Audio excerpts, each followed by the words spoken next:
Engine flooding is very important when you go out on your own backyard logging operation or when you're dealing with any kind of small engine.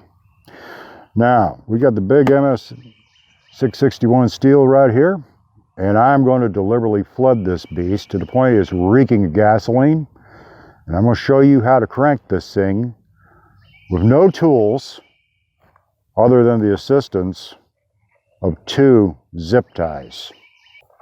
Now you have a 3-position switch on new Stihl chainsaws. You have the choke switch right here all the way down at the bottom.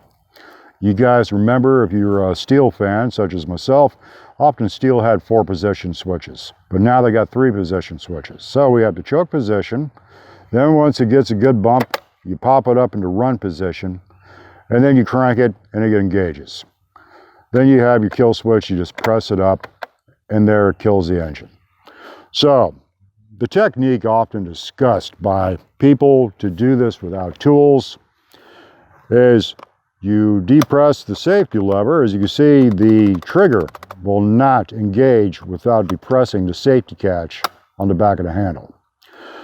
Now, the way you do this is you crank it, you hold this in, but you're occupying one hand. And that's never a good practice, folks. Hence, we have 2 zip ties. So you take your zip ties, you move one up in position here. Really, you only need one, or one decent size one. And then I just got 2 there, just to have some backup. So that means you have a hand free. Now, of course, you want your chain brake on, no matter what. Whenever you crank any saw up, make sure you have that chain brake on, guys. So that is a snapshot of the technique.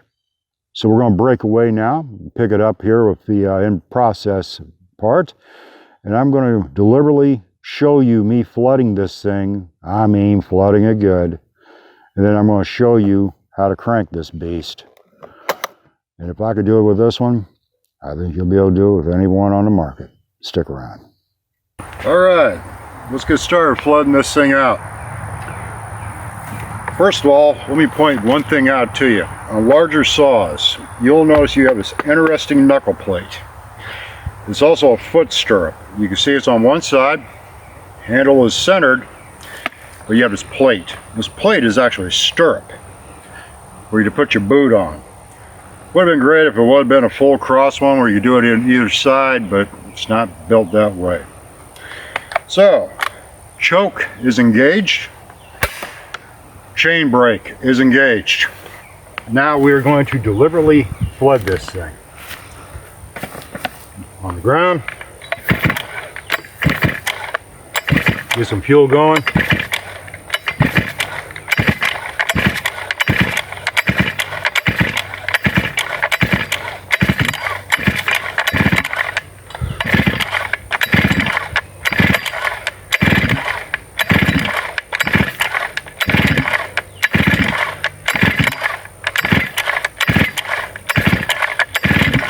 About 3 or 4 more pulls.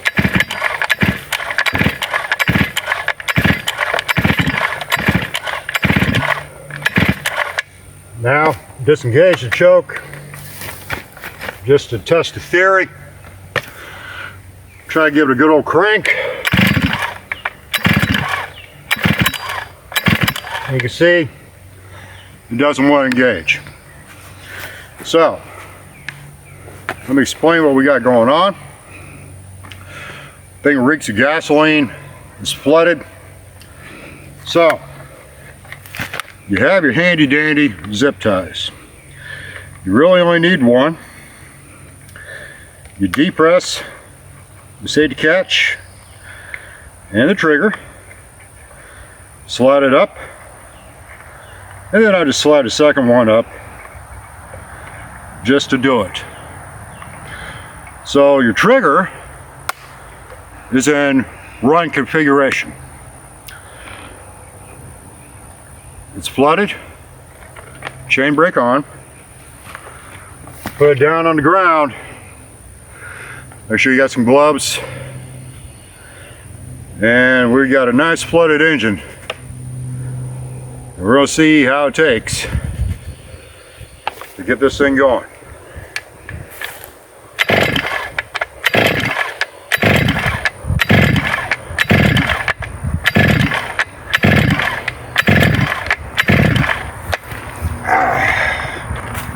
You can tell I'm a right-handed man.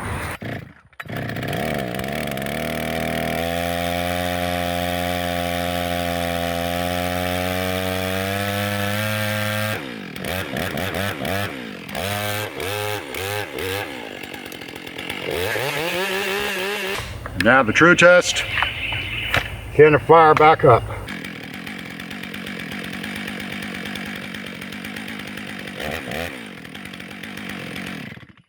There we go, folks. That's how you crank your saw up from a flooded condition. You've been out in the woods, you're trying to do the right thing, but inadvertently you did the wrong thing. So get you a couple zip ties, hook them up to your saw. Keep them on it. A little knowledge for you. See you guys on the next one.